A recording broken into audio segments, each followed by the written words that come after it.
واتقوا اللہ ان اللہ خبیر بما تعملون، اے لوگو جو ایمان لائے ہو اللہ سے ڈرو، یہ اور ہر شخص یہ دیکھے کہ اس نے کل کے لیے کیا سامان کیا ہے۔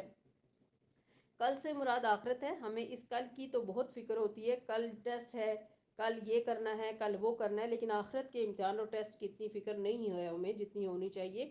اس لیے ہم اس طرح سنجیدگی کے ساتھ تیاری نہیں کرتے جتنی ہمیں کرنی چاہیے۔ دنیا کے تو سارے امتحان وقتی ہیں، ختم ہو جائیں گے، لیکن وہ تو ہمیشہ ہمیشہ کے لیے انسان کو کسی ایسے انجام سے دوچار کرے گا جس سے انسان پھر نکل نہ سکے گا۔ اور یہاں پر آپ دیکھیے کہ پھر فرمایا واتقوا اللہ، اور اللہ سے ڈرو۔ دو دفعہ آگے پیچھے اللہ سے ڈرنے کی بات کی گئی ہے، گویا کل کی تیاری کے لیے سب سے بہترین چیز اللہ کا تقوی ہے جو دونوں طرف سے ہوگا تو تم اللہ کی رضا کے کام کر سکو۔ اگر اللہ کا تقوی نہیں ہوگا تو پھر پھسلو گے، یعنی شروع کرتے وقت بھی نیت اچھی اور خاتمے پر بھی نیت اچھی، شروع میں بھی انسان اللہ کے لیے خالص ہو کر کام کرے اور انجام بھی اللہ ہی کے لیے ڈرتے ہوئے ہو۔ ان اللہ خبیر بما تعملون، یقیناً تمہارے ان سب اعمال سے اللہ باخبر ہے جو تم کرتے ہو۔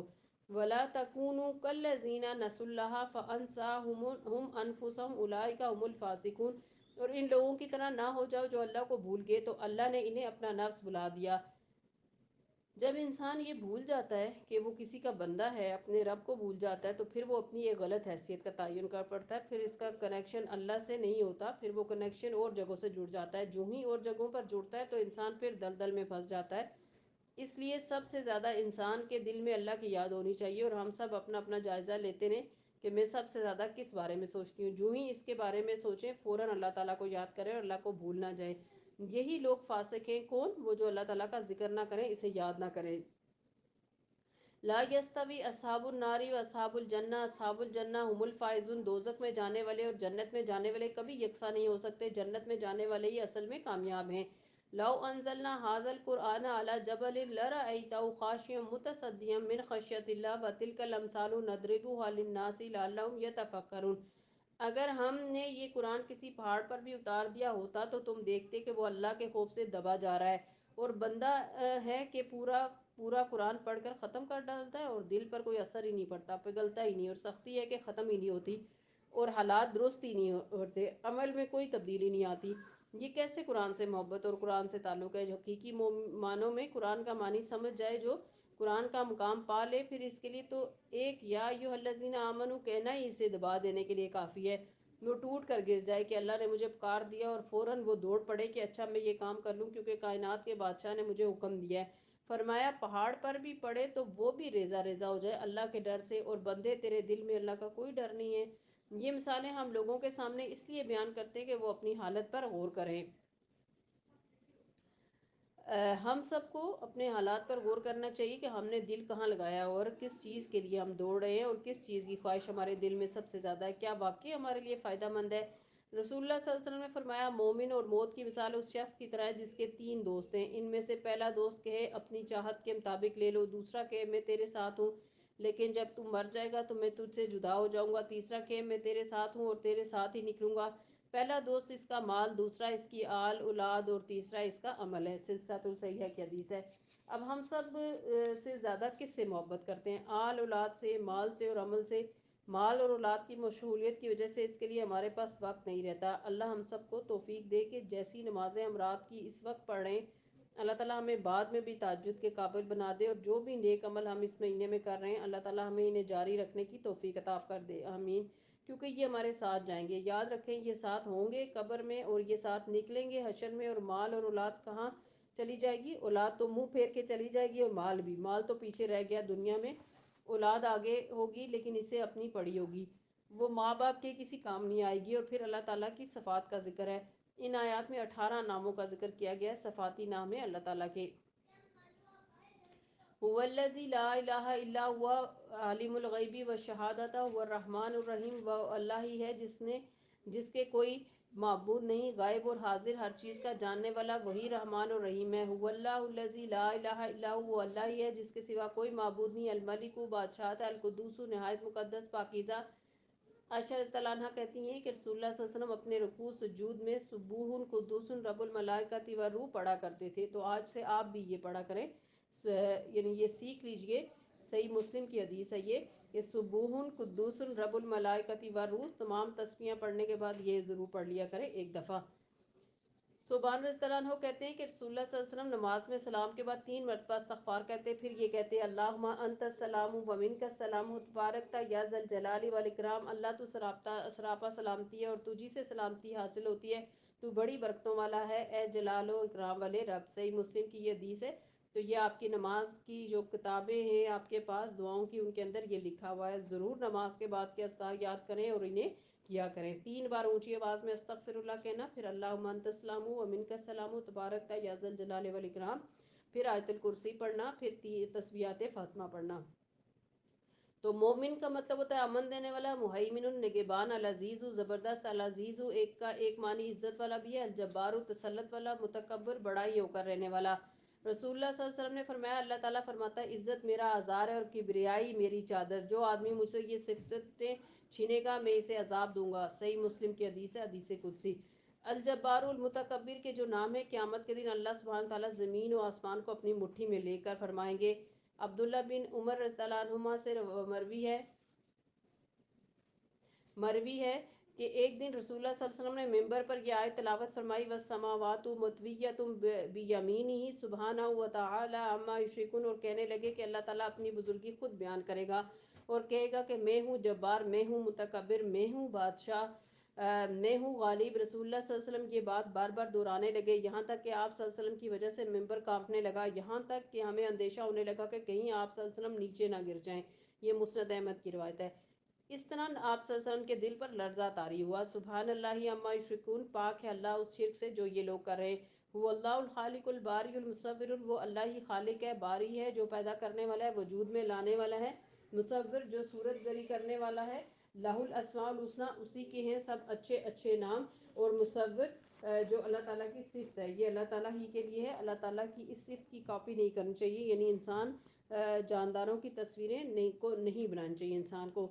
عائشہ رضی اللہ عنہا سے مروی ہے کہ ایک مرتبہ میں نے اپنے گھر کے دروازے پر ایک پردہ لٹکا لیا جس پر کچھ تصویریں بنی ہوئی تھیں۔ نبی صلی اللہ علیہ وسلم میرے یہاں تشریف لائے تو اسے دیکھ کر آپ صلی اللہ علیہ وسلم کے چہرے کا رنگ بدل گیا اور آپ صلی اللہ علیہ وسلم نے اپنے ہاتھ سے اس پردے کو پکڑا اور اس کے ٹکڑے کر دیے، پھر فرمایا اللہ تعالیٰ کے نزدیک قیامت کے دن سب سے زیادہ سخت عذاب ان لوگوں کا ہوگا جو اللہ تعالیٰ کی طرح تخلیق کرنے میں مشابہت اختیار کرتے ہیں۔ صحیح مسلم کی حدیث ہے۔ سب سے زیادہ شدید عذاب مصوروں کو ہوگا اور ان سے کہا جائے گا جنہیں تم نے بنایا ہے انہیں اب زندگی بھی دو، اس لیے فوٹو شاپ پر بھی کئی نئی نئی چیزیں مت بنایا کریں۔ بعض لوگ کہتے ہیں کہ چلو ہاتھ سے بنائی ہوئی تصویر تو منع ہے اور فوٹو کھینچی ہوئی کوئی حرج نہیں، لیکن اگر فوٹو شاپ میں اگر کوئی صورت بدل رہا ہے یا کسی کے اصل چہرے کے نقش و نگار میں تبدیلی کر رہا ہے یا ساری جھریاں ہٹا کے خوبصورت بنا رہا ہے تو یہ بھی تخلیق میں مشابہت ہے اور اللہ کی تخلیق کو بگاڑنے والا کاموں میں آتا ہے۔ تسبیح کر رہی ہے اس کی ہر وہ چیز جو آسمانوں اور زمین میں ہے، وَهُوَ الْعَزِيزُ الْحَكِيمُ، اور وہ زبردست ہے، حکمت والا، عزت والا، حکم کرنے والا۔ اللہ تعالیٰ ہمیں ان ناموں کی صحیح معنوں میں پہچان دے اور اس کے مطابق عمل میں ڈھالنے کی توفیق دے۔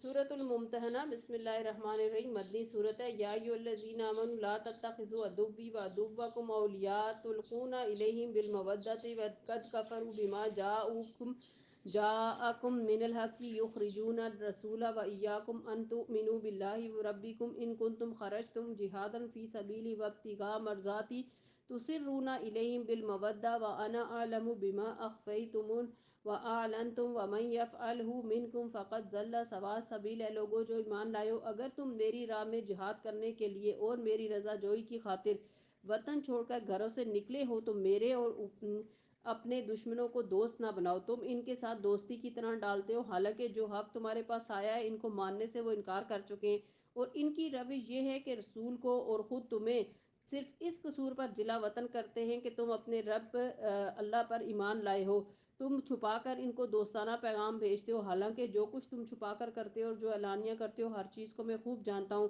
وہ شخص بھی تم سے ایسا کرے جو بھی یقیناً راہ راست سے بھٹک گیا۔ رسول اللہ صلی اللہ علیہ وسلم نے صلح حدیبیہ کے بعد جب معاہدوں کی پاسداری نہ دیکھی اور آپ صلی اللہ علیہ وسلم نے مکہ کی طرف اقدام کرنے کا فیصلہ کیا کہ مکہ کو فتح کر لیا جائے، اس موقع پر آپ نے اپنا پورا منصوبہ صحابہ رضوان اللہ تعالیٰ عنہم کو بتایا اور اس میں بہت رازداری سے کام لیا اور انہیں منع بھی کر دیا گیا کہ اس کے بارے میں کسی کو نہ بتایا جائے تاکہ آپ صلی اللہ علیہ وسلم خاموشی کے ساتھ مکہ میں داخل ہو جائیں اور وہاں پر اللہ تعالیٰ کے اس گھر کے پاس خون نہ بہایا جائے۔ آپ صلی اللہ علیہ وسلم فساد سے اور قتل و غارت سے بچنا چاہتے تھے، اسی لیے ہمیشہ جب آپ صلی اللہ علیہ وسلم نکلتے تھے تو بتا دیا کرتے تھے کہ وہ کس جانب جا رہے ہیں۔ لیکن اس موقع پر صحابہ رضوان اللہ عنہم کو یہ بھی نہیں پتا تھا کہ وہ کس طرف جا رہے ہیں۔ ایک بدری صحابی حاطب بن ابی بلتہ رضی اللہ عنہ تھے، انہوں نے یہ منصوبہ ایک خط میں لکھ کر مکہ سے آئی ہوئی ایک عورت کو دے دیا تاکہ وہ جا کر قریش کے سرداروں کو بتا سکے اور اس وفاداری کے عوض ان کی صحابی کو جو بچے اور اہل و عیال مکہ میں ان کے تھے انہیں پناہ مل سکے۔ یہ ایک ذاتی فائدہ تھا جو دین کے فائدے کے اوپر آ رہا تھا، جس کو دین پر ترجیح دے دی جا گئی تھی۔ اللہ کے رسول صلی اللہ علیہ وسلم کو وحی کے ذریعے بتا دیا گیا اور راستے میں جب ان کی تلاشی لی گئی تو وہ خط اس خاتون کے جوڑے میں سے نکلا جب وہ اسے مکہ کی طرف لے جا رہی تھی۔ یہاں پر اللہ تعالیٰ نے صاف طور پر یہ بتا دیا کہ دوستی اور دشمنی کا معیار کیا ہے، اور اپنے گھر والوں سے بھی تم محبت نہیں کر سکتے اگر وہ اللہ کے دین کے دشمن ہوں۔ لا تتخذوا عدوی وعدوکم اولیاء تلقون الیہم بالمودہ، تم ان سے محبت کے دعوے کرتے ہو یا تم ان کی طرف محبت کے پیغام ڈالتے ہو، دوستی کی طرح ڈالتے ہو، اور انہوں نے حق کا انکار کر رکھا ہے۔ تو مزید کچھ ہدایات اسی سلسلے میں دی گئی۔ فرمایا ان کا رویہ تو یہ ہے کہ اگر تم پر قابو پا جائیں تو تمہارے ساتھ دشمنی کریں اور ہاتھ اور زبان سے تمہیں آزار دیں۔ وہ تو یہ چاہتے ہیں کہ تم کسی طرح کافر ہو جاؤ، یعنی ان کے دین پر پلٹ جاؤ۔ لن تنفعکم ارحامکم ولا اولادکم یوم القیامہ یفصل بینکم، قیامت کے دن نہ تو تمہاری رشتہ داریاں کسی کام آئیں گی نہ تمہاری اولاد۔ اس روز اللہ تمہارے درمیان جدائی ڈال دے گا اور وہی تمہارے اعمال کا دیکھنے والا ہے، کوئی کسی کے کام نہ آئے گا۔ قد كانت لكم اسوة حسنة في ابراہیم والذین معه اذ قالوا لقومهم انا براء منكم ومما تعبدون من دون اللہ، تم لوگوں کے لیے ابراہیم اور اس کے ساتھیوں میں ایک اچھا نمونہ ہے کہ انہوں نے اپنی قوم سے صاف کہہ دیا، ہم تم سے اور تمہارے ان معبودوں سے جنہیں تم اللہ کو چھوڑ کر پوجتے ہو قطعی بیزار ہیں۔ ہم نے تم سے کفر کیا اور ہمارے اور تمہارے درمیان ہمیشہ کے لیے بود ہو گئی، یعنی دوری ہو گئی، یعنی عداوت پڑ گئی اور بیر پڑ گیا، اور اس میں ان کے رشتہ دار بھی شامل تھے۔ جب تم اللہ واحد پر ایمان نہ لاؤ، مگر ابراہیم کا اپنے باپ سے یہ کہنا اس سے مستثنیٰ ہے کہ میں آپ کے لیے مغفرت کی درخواست کروں گا، کیونکہ انہوں نے وعدہ کر رکھا تھا اور اللہ سے آپ کے لیے کچھ حاصل کرنا میرے بس میں نہیں۔ اور ابراہیم اور اصحاب ابراہیم کی یہ دعا تھی، ربنا علیک توکلنا و الیک انبنا و الیک المصیر، اے ہمارے رب تیرے ہی اوپر ہم نے بھروسہ کیا اور تیری ہی طرف ہم نے رجوع کر لیا اور تیرے ہی حضور ہمیں پلٹنا ہے۔ ربنا لا تجعلنا فتنة للذین کفروا واغفر لنا ربنا انک انت العزیز الحکیم، اے ہمارے رب ہمیں کافروں کے لیے فتنہ نہ بنا اور ہمارے قصوروں سے درگزر فرما، اے ہمارے رب بے شک تو ہی زبردست اور دانا ہے۔ لقد کان لکم فیہم اسوۃ حسنۃ لمن کان یرجو اللہ والیوم الآخر ومن یتول فإن اللہ هو الغنی الحمید، انہی لوگوں کے طرز عمل میں تمہارے لیے اور ہر اس شخص کے لیے اچھا نمونہ ہے جو اللہ اور روز آخر کا امیدوار ہو۔ اس سے کوئی منرف ہو تو اللہ بے نیاز اور اپنی ذات میں آپ محمود ہے۔ جو شخص یہ سمجھتا ہے کہ اسے ایک دن اللہ تعالیٰ کے حضور حاضر ہونا ہے تو پھر اسے کیا کرنا چاہیے، اپنی دوستی اور دشمنی کا معیار درست کرنا چاہیے، اور پھر آخرت کی رسوائی سے بچنے کے لیے بھی انسان کو اللہ تعالیٰ کے احکامات پر پابندی کرنی چاہیے۔ بعید نہیں کہ اللہ کبھی تمہارے ان لوگوں کے درمیان محبت ڈال دے جن سے آج تم نے دشمنی مول لی ہے، کیونکہ دل بدلتے رہتے ہیں، اللہ بڑی قدرت رکھتا ہے اور غفور رحیم ہے۔ لا ينهاكم الله عن الذين لم يقاتلوكم في الدين ولم يخرجوكم من دياركم ان تبروهم وتقسطوا اليهم ان الله يحب المقسطين، اللہ تمہیں اس بات سے نہیں روکتا کہ تم ان لوگوں کے ساتھ نیکی اور انصاف کا برتاؤ کرو جنہوں نے دین کے معاملے میں تم سے نہیں جنگ کی، یعنی مسلمان نہیں ہیں لیکن جنگ بھی نہیں کرتے، اور تمہیں تمہارے گھروں سے نہیں نکالا۔ اللہ انصاف کرنے والوں کو پسند کرتا ہے۔ وہ تمہیں جس بات سے روکتا ہے وہ تو یہ ہے کہ تم ان لوگوں سے دوستی کرو جنہوں نے تم سے دین کے معاملے میں جنگ کی اور تمہیں تمہارے گھروں سے نکالا اور تمہارے اخراج میں ایک دوسرے کی مدد کی، ان سے جو لوگ دوستی کریں وہی ظالم ہیں۔ اب یہ تین طرح کے لوگ ہو گئے، ایک ہیں ایمان والے جن سے انسان کو اللہ تعالیٰ کی خاطر محبت کرنی چاہیے، دوستی کرنی چاہیے، چاہے وہ کالا ہو گورا ہو کوئی بھی ہو۔ دوسرے ہیں کفار، ان میں سے نمبر ایک وہ جو تم سے دشمنی رکھتے ہیں، تم سے جنگ بول لیتے ہیں، تمہارے خلاف جارحانہ رویہ رکھتے ہیں، تم ان سے محبت نہیں کرو گے، تم بھی بدلہ لوگے، اپنا دفاع کرو گے۔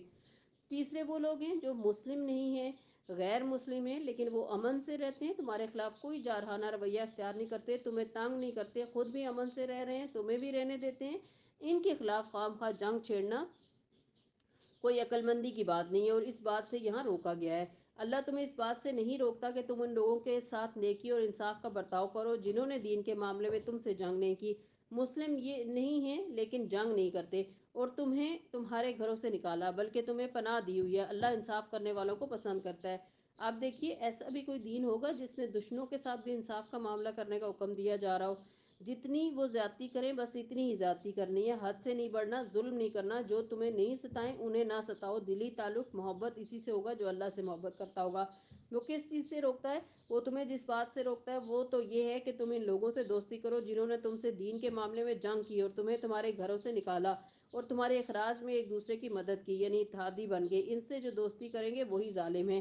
اے لوگوں جو ایمان لائے ہو، جب مومن عورتیں ہجرت کر کے تمہارے پاس آئیں تو ان کے مومن ہونے کی جانچ پڑتال کر لو، یعنی مکہ سے مدینہ آئیں تو ان کے ایمان کی حقیقت تو اللہ ہی بہتر جانتا ہے، یعنی ظاہر پر معاملہ کرو، نماز وغیرہ پڑھتی ہیں تو ٹھیک ہے۔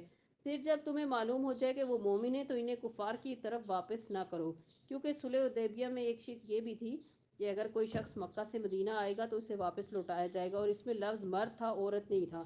تو اس لیے عورت کو نبی صلی اللہ علیہ وسلم نے واپس نہیں کیا۔ جو عورت مسلمان ہو کر آنا چاہتی تھی اس کے لیے دروازے کھلے تھے، اور اللہ سبحانہ تعالیٰ نے بھی یہی فرمایا۔ پھر جب تمہیں معلوم ہو جائے کہ وہ مومن ہیں تو انہیں کفار کی طرف واپس نہ کرو۔ جب پتہ چل جائے کہ واقعی مومن ہے تو انہیں اب واپس نہ بھیجو، اب تو ان کی شامت آ جائے گی۔ نہ وہ کفار کے لیے حلال ہیں نہ کفار ان کے لیے حلال ہیں۔ وہ کریں گی کیا بیچاری، ان کا کیا ٹھکانہ ہوگا؟ ان کے کافر شوروں نے جو مہر ان کو دیے وہ انہیں پھیر دو، یعنی لوٹا دو، اور ان سے نکاح کر لینے میں تم پر کوئی گناہ نہیں، یعنی مسلمان ان سے نکاح کریں جبکہ ان کے مہر انہیں ادا کریں، یعنی ایک پچھلے شور کا مہر ادا کیا جائے گا جو، اور دوسرا اس عورت سے نکاح کرنے کا۔ اور تم خود بھی کافر عورتوں کو اپنے نکاح میں نہ روکے رکھو، یعنی تمہاری بیویوں میں سے اگر کوئی مدینہ سے مکہ جانا چاہتی ہو تو اسے جانے دو، یعنی اس نے اسلام اگر قبول نہیں کیا ہوا۔ جو مہر تم نے اپنی کافر بیویوں کو دیے تھے وہ تم واپس مانگ لو، اور جو مہر کافروں نے اپنی مسلمان بیویوں کو دیے تھے وہ انہیں واپس مانگ لے۔ یہ اللہ کا حکم ہے، وہ تمہارے درمیان فیصلہ کرتا ہے، اور اللہ علیم و حکیم ہے۔ اور اگر تمہاری کافر بیویوں کے مہروں میں سے کچھ تمہیں کفار سے واپس نہ ملے، پھر تمہاری نوبت آئے تو جن لوگوں کی بیویاں ادھر رہ گئی ہیں ان کو تم اتنی رقم ادا کر دو جو ان کے دیے ہوئے مہروں کے برابر ہو، اور اس اللہ سے ڈرتے رہو جس پر تم ایمان لائے ہو۔ اے نبی، جب تمہارے پاس مومن عورتیں بیعت کرنے کے لیے آئیں اور اس بات کا عہد کریں کہ وہ اللہ کے ساتھ کسی کو شریک نہ کریں گی، چوری نہ کریں گی، زنا نہ کریں گی، اپنی اولاد کو قتل نہ کریں گی، اپنے ہاتھ پاؤں کے آگے کوئی بہتان گڑھ کر نہ لائیں گی، اور کسی امر معروف میں تمہاری نافرمانی نہ کریں گی تو ان سے بیعت لے لو۔ نبی صلی اللہ علیہ وسلم عورتوں سے کس طرح بیعت لیتے تھے؟ ان عورتوں کے ہاتھ سے ہاتھ مس نہیں کرتے تھے بلکہ صرف زبانی بیعت لیتے تھے۔ پانی میں بھی وہ ہاتھ ڈبو کے دو اگٹھے نہیں رکھتے تھے، اور پھر ساتھ ہی فرماتے تھے کہ میں نے ان چیزوں میں تم سے بیعت لی ہے، یعنی یہ اور یہ وعدے لیے ہیں کہ یہ مسلمان عورتیں کبیرہ گناہوں کا ارتکاب نہیں کریں گی، اور ان کے حق میں اللہ سے دعائے مغفرت کرو کہ اگر ان سے کوئی کوتاہی کوئی گناہ ہو جائے تو بیعت کے ساتھ ساتھ ان کے لیے دعا بھی کرو۔ ان اللہ غفور الرحیم، بے شک اللہ غفور الرحیم ہے۔ یا ایھا الذین آمنوا لا تتولوا قوما غضب اللہ علیہم قد یئسوا من الآخرۃ کم یئس الکفار من اصحاب القبور۔ اے لوگوں جو ایمان لائے ہو، ان لوگوں کو دوست نہ بناؤ جن پر اللہ نے غضب فرمایا، جو آخرت سے اسی طرح مایوس ہیں جس طرح قبروں میں پڑے ہوئے کافر مایوس ہیں۔